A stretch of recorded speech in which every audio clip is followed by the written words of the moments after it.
welcome back to my channel, Crafting with Nordy. In today's video, I'm not going to be making anything. I just wanted to talk about a few things that I've come across, a few issues for me that I've come across during this whole, crafting journey and everything that I've been learning how to make in like bookbinding and stuff like that. A couple of years ago, I got a Cricut. It was, I don't know, maybe 3 years ago or something like that. Anyways, it sat there for like a year. I was totally intimidated to even use it. And I was just like, oh, I'll get around to it, whatever. And I just kind of left it there, didn't mess with it. And I started watching crafting videos, and they were just really interesting, seeing people make, cards and little books and things like that. And I thought, I can do that. That would be fun. And so I got some cardstock and got some stuff and, just started trying things out and playing around with everything. And you just go from one thing after another. I want to try this now, I want to try that now. And, you make a few things that come out really nice and you're like, wow, this is pretty cool, And so you keep going with it. And then we run into like these snags along the way, and we can't understand why something's not working or why it's not coming out right. I followed the video, I followed the steps, what am I doing wrong? And a lot of times that gets us down and we kind of feel like, I don't know how to do this, I can't do this, forget it, or you feel down because you feel like you wasted all this money on all these materials, and now, you're just not good at it. It's not coming out good. The quality's not good, And really, it's not that you're not good at anything. It's simply that whatever it is that's causing the issue, you just don't have all the knowledge about it yet, or the information. And it's not really you, it's just, once you learn that little bit of information, it can just make all the difference. And so in today's video, I was going to go over grain direction. I've talked with a few people about this, and recently one of my viewers had asked me a question about grain direction and how, she came across a video about how grain direction is important when you're making signatures and things like that, and folding your cardstock and whatnot. And she had tried something like heat pressing it with a dry iron, and intentionally folding it against the grain. And it laid flat, it laid nice, she was saying. And she was asking, if I had given that a try.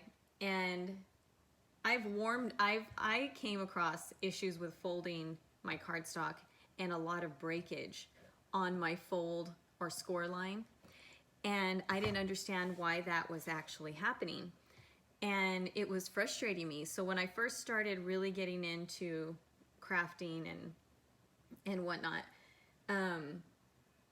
I would be making cards and folding things, and once I got into a groove of making something, like okay, I got all my steps down on how to make it, I made a couple of these, they all came out good, okay, then I start just like hitting it, right?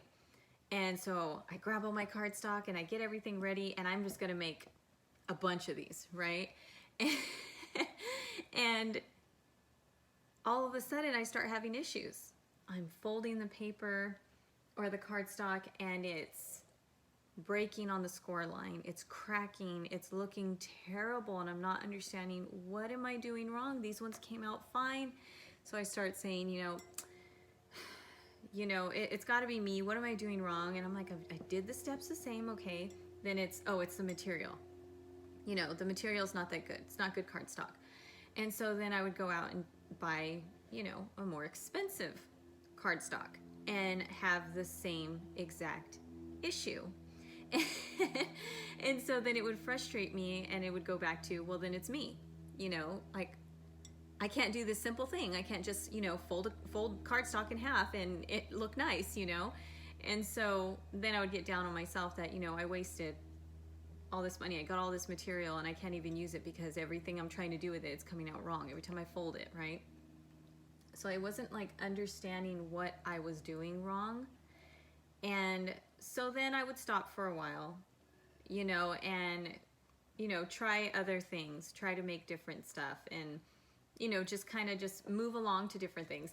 And then I'd run into a snag there, and I didn't understand what I was doing wrong there. And so then I'd have to move, I would move along and just kind of leave all that material over in the corner and not mess with it. And so I was just not understanding. And so what I needed to do was just take a little bit of time to do some research. And it's nice when you watch a lot of these videos and you learn how to do something and you're watching step by step how to do it. And then they mention one little thing in that video you never heard before. And they mention, you know, make sure you go with the grain, you know, don't go against the grain. And then they just kind of leave it at that. And you're like, wait, what do you mean? What are you talking about? Grain? Going against the grain? What does that mean, you know? And so then you start researching, right? Because honestly, when you first start out in doing something like this, you're not going to have questions about grain direction, because it's likely you're not going to even know anything about grain direction with paper and cardstock and book binding and all that stuff.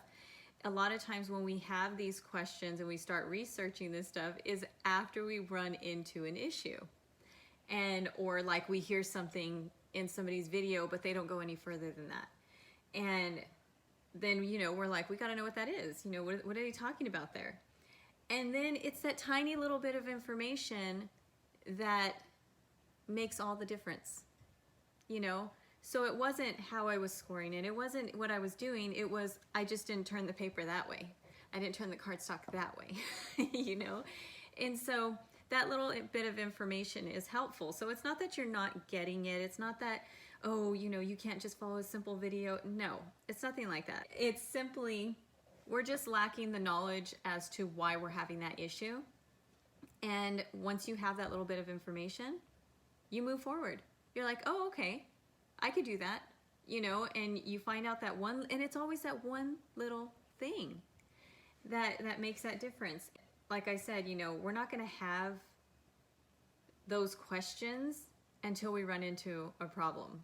You know what I mean? Because nobody's really talking about that in their craft videos about grain direction, stuff like that. I found very few videos on it. But I've run into a few people on YouTube and just like, you know, while I was researching, and just happened to come across, you know, this guy's video on printing. You know, he runs a print shop, and I believe his YouTube channel is called Just a Printer.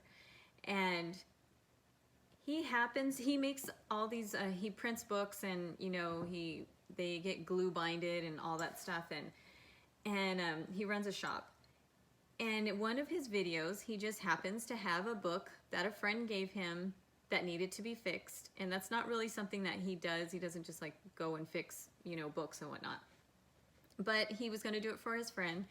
And he gives such a good example of why grain direction is so important. And he shows the book, and you can see how stiff the book is and how, you know, it's just wonky. And he explains why grain direction is so important. And he's like, as soon as he handed me the book, I knew what the issue was, is what he said. You know, it was grain direction. And then he ends up realizing, you know, the grain direction on the cover is wrong as well. And so he takes apart the book, and he starts seeing the spine, and he realizes even the glue up wasn't done very well. There's like holes, you know, gaps, you know, where the glue was. There wasn't enough pressure with the spine and the signatures meeting to, you know, glue up and whatnot. And so he gave such a good example just with that one book why grain direction is so important. And he just simply explained it. And it was, when you don't have the direction of the grain going parallel with the spine, what happens is it puts a lot of strain on the spine. And so it's not going to hold up for very long. It's not going to turn and open up and fold, you know, bend nicely or anything like that. Your pages aren't going to turn. It's going to just kind of keep fighting against you. Like, it's going to be kind of springy. And trust me, I got a lot of examples right here. So you're not alone if you're doing this and you're not understanding why things aren't working out. You know, these are recent too. You know, and I wasn't understanding, you know, like I learned about grain direction, and I was just thinking, you know, it's just the paper, it's just the paper, but it's with everything. It's with your cover as well. It's with your chipboard also. And I'm going to do a video on that soon. I'm just waiting for all the chipboard material and stuff to come in, and I'll be doing like experiment video and showing you guys what I've learned with that. But grain direction, it matters, you know. And so I paid attention to grain direction with this sketchbook here, right? It bends nicely, it's fine, it opens up, you know, it's not, it bends, as you can see. It bends very easily. Now, the cardstock though that's in here is against the grain. So very, very, very, a lot of tension. And it's the same with the paper. There's a lot of tension. And so it kind of wants to fight you, and, you know, it's not very smooth and whatnot. Now, the grain direction with this cardstock is against the grain too. So this is going short grain with this little book here. But the paper is actually, you know, long grain. And so it's going the direction that it's supposed to, but the cover's not. And you can see the paper's very relaxed. You know, it lays down, and look at this. This thing has been pressed, it's been sitting there, it's been pushed on, and something that you'll notice when you don't have the right grain direction is you're gonna find yourself doing this a lot. You know, even after the fact, after you've pressed it and everything, the second you go and you look at it, it's never gonna close the same, you're gonna keep pressing it again. And so I didn't realize, you know, before when I was doing this, I had made a ton of books, these like smaller pocket books. And I had made a bunch of traveler's notebooks like this. And these ones aren't cut down yet. And I was like, why, after pressing all these books, some of them are staying flat, closed, you know, nicely. And some of them that have been pressed for days, left in clamps, pressed for days, are just going back to springing open. And I wasn't like understanding that. And my daughter, she's really into bookbinding and stuff like that. And she was like, oh, and she kind of just mentioned the grain direction. And I'm like, what are you talking about? You know, I've watched all these videos, I've been making a bunch of stuff. What are you talking about, grain direction? And she's like, oh, well, paper actually has a grain direction, so it'll fold easier when you go with the grain, but if you go against the grain, it's tougher, and you can feel that tension, that pushback. And so the proper grain direction is the direction that when you fold it is the easiest. Like it just folds really nicely. And I was like, oh, and she's like, so that's probably why you keep having that issue. And I'm like, so I'm sitting there with like a stack of cardstock that I just scored, and and all these papers I just folded in half the wrong way, and I was just like, you gotta be kidding me, like. And I'm like, I'm barely learning this now, and I'm like this far in, you know. And so I wasn't sure what it was, because I was having, you know, half of them come out right and half of them weren't coming out right, and I was having issues, and I was just thinking, no, maybe it's the cardstock. It's the cardstock. And what it was, you know, you start getting your cardstock and you start getting your paper, and you're like, you don't want to waste it all, right? So you're trying to see how many cuts can you get out of that one sheet of cardstock and that 8.5 by 11 sheet of paper, right? And so you're trying to use it all up, and so you tend to turn things different ways, because you're trying to use up that paper, and you're not realizing that now you're going against the grain. Now you're gonna have issues there, but I didn't understand that. So when she explained that to me, I was like, oh my goodness, like I didn't realize that. And so when she tested it out and she showed me, I was like, oh, that makes so much sense. And then I realized that's why I was having so much issue with my cardstock. I was scoring it, and it was cracking while I was scoring it. And I'm like, what is going on? And then I would score it and then fold it, and I'd have all this breakage on the edge, right? It would just be, and this is stitched right here, but it would be just cracked all the way, and it would look terrible. And I'm like, this is such beautiful cardstock, and what a waste, you know? And I would get so frustrated, and then I would just stop. But once I learned about grain direction, you know, it just was a game changer, because now I knew I can make good quality stuff, and I don't have to get down on myself for something, you know, cracking and breaking and just, you know, looking terrible, and then going, I'm not going to give that to somebody, you know? And so once I learned that, I started paying a lot more attention to grain direction. And especially, you know, since, you know, I used up a lot of cardstock and material and stuff, and so now I got to find different uses for that stuff. And you know, it accumulates, especially when you're really into crafting and you have a craft room, and every crafter out there is gonna know, like, we accumulate cardstock and tape and glue and paper and, I mean, you name it, tools and stuff like that. I mean, we got it all. And so, you know, you start to feel bad because you know, you've purchased a lot of this stuff, and now you're getting down on yourself because you think, you know, you're not doing a good job. And it's really not you. It's not always the material. It's just we were lacking a specific point there, you know, that would have been helpful to know. So another thing with grain direction when it comes to like cutting your cardstock and is when you're cutting it with your cutting board as well. I remember I replaced my blade and everything because I thought I was just having an issue with the blade. I thought it was the blade, you know, it wasn't cutting my paper good, and so I needed a new blade. And I was getting this clogging right in the groove here, and I like to use this little hook thing to get all that out. And so I thought, you know, I needed a new blade. So then I went ahead and purchased a new blade, and I was having the same issue every time I was cutting the paper.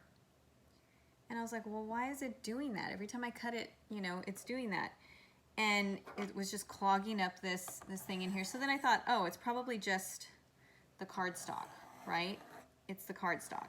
I got bad cardstock, you know, and so that's all I thought it was, you know, just bad cardstock, wasn't very good. And so I decided, you know, just to use my big cutting machine where I could just chop it down, you know, so I wouldn't get those frayed edges when I was using this. And then I realized it was grain direction as well. So when you're cutting against the grain and you're going across it like that, it kind of causes it to do that. And I was like, because I had a new blade on here and everything, and I was just still having the issue. And so if you're having that issue where you're cutting against the grain with your cutting board and you're getting more buildups really quickly than normal, and you're getting those frayed edges, you know, it's not always that you need a new blade. Sometimes it is, but you know, it's basically just that you're going against the grain, and so your blade's trying to cut through that, and it's not going clean because it's having to go against it, as opposed to if it was going along with it, it would just cut a lot more smoother. And so if you're having that issue with your cutting board, it's not that you need a new cutting board, it's not that you need a new blade, it's not that your cardstock is absolutely terrible, it's just simply grain direction. And if you're having that issue and you're cutting against the grain, I would suggest using a chopping cutter, something that's going to come down and cut down, so then you won't have that issue, you know, with getting frayed edges like that. And so that was another thing for me. I mean, I just thought I was ruining everything. I printed pretty pattern cardstock that I was making, and you know, and go down to cut it, and they were just getting ruined left and right, and I was getting so frustrated. And so, you know, didn't realize that was why I was having that issue. And this is after I learned about grain direction. I just didn't think it was going to affect when I was cutting my paper as well, but it does. So if you're having that issue where it's just fraying and all that, it's grain direction. So yeah, that's one thing that I learned with that. Now, I have all these little sketchbooks that I make, and sketchbook paper comes in a little bit bigger size than, you know, your regular 8.5 by 11. I think it's like a 9 by 12 or something like that. And you can feel it with sketch paper too, which direction is best, you know, and if you're getting kind of down, like I know when I was talking, one of the messages that I got, you know, the viewer was saying, I think her name is Julia, she was saying, you know, it's easier, you know, she's basically saying it's easier to get the 8.5 by 11, but you know, feels like she's always going to have to be going against the grain, because we all want a certain size book. We want it to be a certain, you know, width, and basically all you're going to get is these narrow books if you're going to be using 8.5 by 11 paper, because you want to fold, you know, with the grain. And so you're going to get these narrow books. Don't get down on yourself if that's all you're going to get are those narrow books. Traveler's notebooks are very popular. They are very useful. People put them in their traveler's journals, covers, and things like that, and they journal in them and whatnot, and they're very useful. I use mine. I make them, and I use them all the time. And so, and I see a lot of people use them. A lot of people sell them, you know, and they're very simple. So don't think that you can't get a good, decent sized book out of it. You can, and it is going to be useful. If you do want something wider though, I would definitely say, you know, seeking out, trying to find larger paper, so that when you do fold, you know, with the grain, you're still gonna get a wider book, you know, wider signatures in there. And it's not something that just, you know, we go through where we make this mistake. Printing companies do this as well, that make books and things like that. They do that where they go against the grain and they don't make the best thing. And it's not just down to us, you know, that are just learning. People that do this, that have businesses and things like that, they're doing this as well, where they're, you know, folding against the grain and making their books against the grain, and it's not working out. And so I'm going to leave a link to all the people that I've come across who have given this information. So one of the articles that I was reading was on BookPrint. I think it's bookprint.co.nz or something like that, but I'll leave a link in the description below. And they put a portion of, I believe, of the book, that's what the article was, a portion of the book, addressing printing companies and things like that to make the books proper, to pay attention to the grain. The reason I got into coil binding and things like that was because I was having so many issues when folding my paper and things like that, and the books being stiff and the spines not coming out right, and you know, I was just having so many issues and it was driving me crazy, and I was getting down on myself. So I got into the coil binding because then I didn't have to fold any of the paper. I didn't have to make signatures and stuff like that. I can keep the paper the way I wanted. I can cut the sizes I wanted out, and I wasn't having an issue. This is, you know, before I learned about grain direction. And the grain direction doesn't matter as much with coil binding because the pages are independent still. So they're not being really like glued or stitched or stapled to anything. So there's no strain on the spine area because they're not being bounded to anything that would keep them really like permanent like that. They move freely. And so grain direction for coil binding is not as big of a deal. And the person in the article was saying that they actually preferred the grain direction to be short grain with their coil bound books because it prevented the pages from tearing out so easily. And so he gave an example about like using a paper towel or something like that. When you're tearing it, you know, the direction it tears really easily, but you know, trying to tear it the other way, it would be harder. And so he gave that, you know, that example, and I'm like, and that's exactly why I started coil binding, because, you know, I wasn't having the issues when I was making the signatures. I wasn't having to fold anything and see cracks and breakage and all that stuff. And so I do really enjoy coil binding. My notebooks, you know, they're a little bit firmer, but they're not it's not an issue. It all opens up and lays flat. It's not really fighting against you. You know what I mean? Like a book going the wrong grain direction, it's real springy, it's kind of fighting back.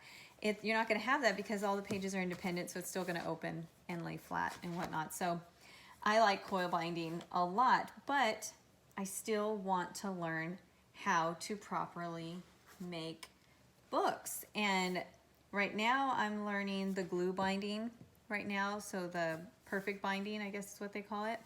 So I've got glue in here, and they come in these strips, and you stick it right here on the spine, and you put your signatures in here on top of it, and then you stick it in the machine and you set it down, and it heats up for like a minute or two, however long you need it to heat up that glue. And then you take it out and you just let it dry. But I was having issues with like one side being flat and the other side kind of poking out right here like a little muffin top. And I was like, what is going on? What am I doing? And I was getting that on both sides, and I was like, what's going on? I had too much glue and the spine wasn't big enough, and so it was seeping out and kind of bulging. So I was having to make adjustments there. It's all a learning process.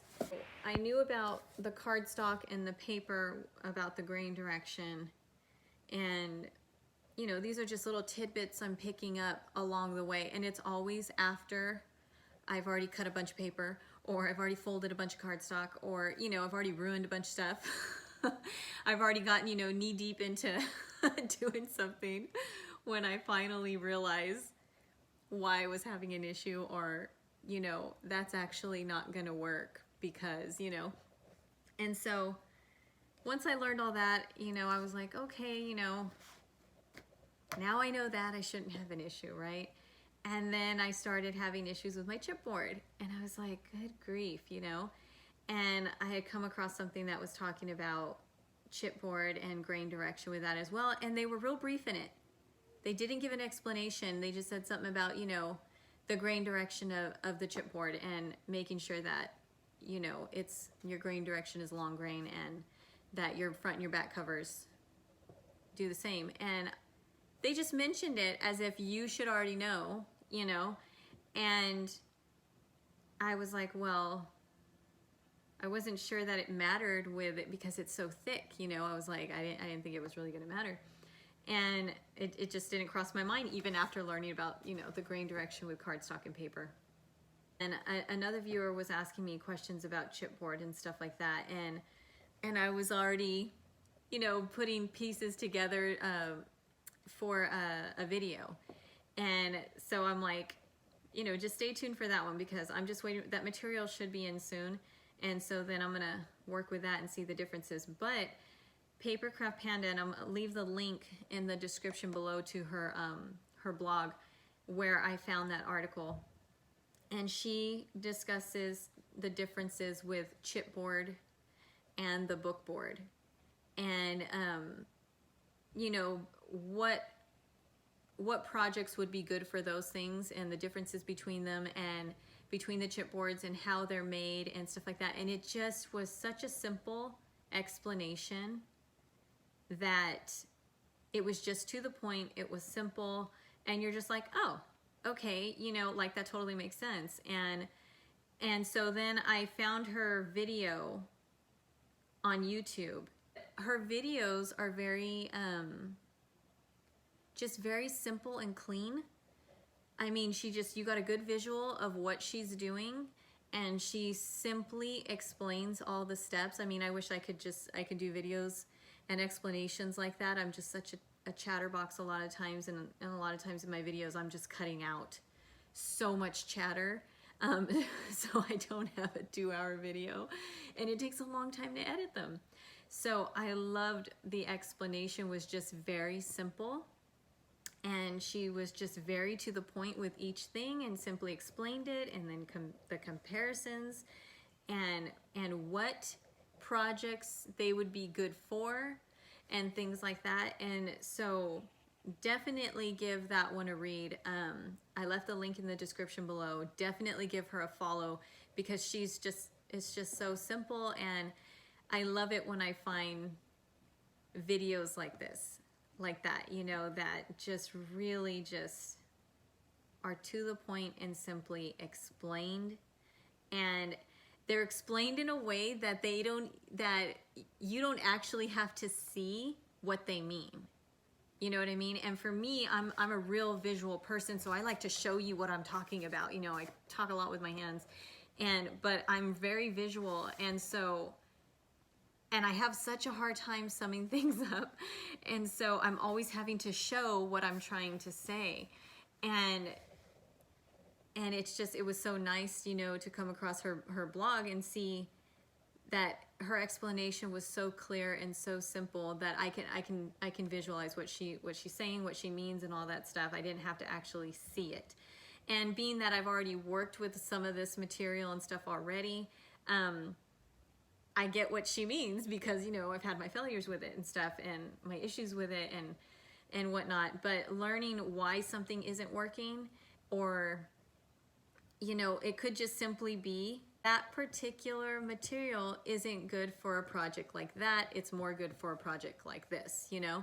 And so just having that little bit of information, you know, is nice, because you could be thinking you're doing absolutely everything wrong. Your steps are all wrong.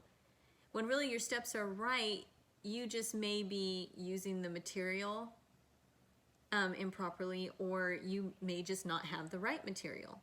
But a lot of the times, you know, we're buying things that people are linking in their descriptions that they're trying and they're not having an issue with, you know, and so a lot of times we're like, you know, why isn't this working? So, you know, it's just simply having that little bit of knowledge that is so helpful, you know. So do more research, you know, because when we go into doing it, we're not expecting these certain issues to happen, and so we don't have these questions, so we don't research this stuff until after we run into an issue. So, and I watched a ton of bookbinding videos, let me tell you, a ton of them. And they just kind of skim over the information, and then they just kind of keep working and you're just watching them. But when the basics are not explained, you know, it's a simple explanation can save you a lot of time,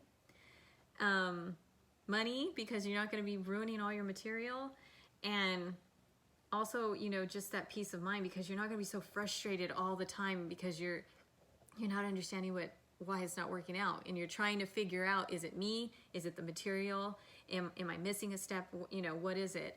And so then, you know, you're kind of racking your brain and you're not understanding. And so that little bit of information, a lot of these people that you come across that do bookbinding and things like that, a lot of them are self-taught. You know, they put in that time, they made their mistakes, and they did their research and all that stuff. And so it's so helpful when they're able to put that information out there and explain it in such a simple way that you're like, okay, it's not just me. I too run into these snags and stuff like that all the time. I'm always learning. It's a learning process. A lot of it I'm still learning through YouTube, and I mean, some of the people out there are just awesome with how they teach, you know, clearly explain things, and I'm so terrible at summing things up. So terrible at it. It's just, I'm not one of those, just the facts, you know, like, it's like, oh, everything's so important.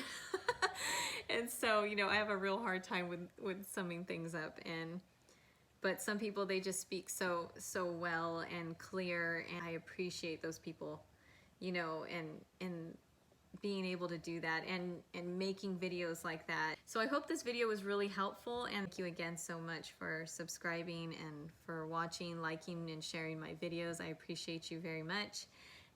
Stay tuned for the next video. It's going to be on chipboard. We are going to cover a little bit of grain direction on that video, but like I said, I'm waiting for that material to come in. I'm going to be doing a few different experiments with the chipboard, the different chipboards, to kind of just see how they each behave, and just to kind of give you an idea, you know, if you're looking into, you know, purchasing chipboard and things like that. And like I said,